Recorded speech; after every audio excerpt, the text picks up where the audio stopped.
Hi, Abbott's Wood here. Thinking cap on. I'm going to hit you with a big one here. Jordan Peterson conflates his critique of Marxism with postmodernism. One of the only unifying features of postmodernism, because it's very nuanced, very subtle, very layered, it's not homogeneous. Derrida, Foucault, Lacan, I would class Judith Butler in the same kind of school, all kind of eschew or avoid or critique meta theories, and Marxism, if it was anything, was a meta theory. In the Jordan Peterson view, postmodernists kind of like accepted that Marxism had failed in terms of its historical materialist claims. There wasn't a revolution of the proletariat. No one controlled the commanding heights. Capitalism has survived and flourished. Therefore, the poor old Marxists had to resort to a naive attack on power rather than on the claims of Marx. But it was a variation of the Marxist idea to not just interpret the world as philosophers, but to change it. Anyway, on this basis, one would assume that there is a impossible connection between my beliefs, which are, I would claim, fall into the category of realism, but again, I don't want to be too precise about that because it's extremely varied, extremely diverse. But I'm a subscriber to a direct realist, Thomas Reedian kind of perception of the world, and postmodernism, which is critical of meta theories, because if you think about it, even the critique of meta theories could be seen as a meta theory itself. So we can get caught up in linguistic terms here, semantics. My stance is what I would call critical realism. That is to say, it takes its cue from the Enlightenment to adopt a critical perspective on whatever it is that we're looking at: race, gender, class, the economy. Critical in the sense of don't accept things as natural from a naturalistic perspective, or inevitable, or foundational, or true with a big T. Be prepared to contest everything. But that's itself is a kind of objective claim, okay? And you could see that's a twisted kind of grand theory. I don't believe it is, but that is where I'm coming from. I think there are many aspects of postmodernism, particularly its connection with critical race theory, the whole gender identity issues, the contestation of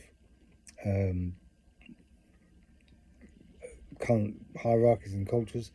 The problem I've got with it is this idea that, by some, not all, everything is socially constructed, even maths, science, our description of plate tectonics and gravitational waves and the amplitudes of vibration quarks is all kind of socially constructed. I don't buy into that. I do buy into the sense in which everything that we describe has a language, and the language is socially constructed, but I don't think the thing itself is socially constructed. In the same way, I don't think that biological sex is socially constructed, though I do think that the interpretation and application of what that means in terms of gender and roles and identity is socially constructed. In the same way as I don't think that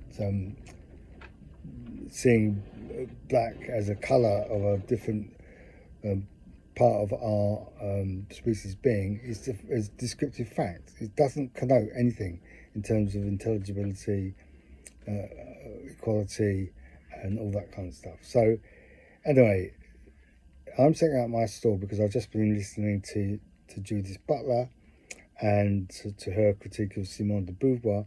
And what seems to be a big challenge is that if we depend on, reside within, and are forced to articulate our views from within our culture, our current culture.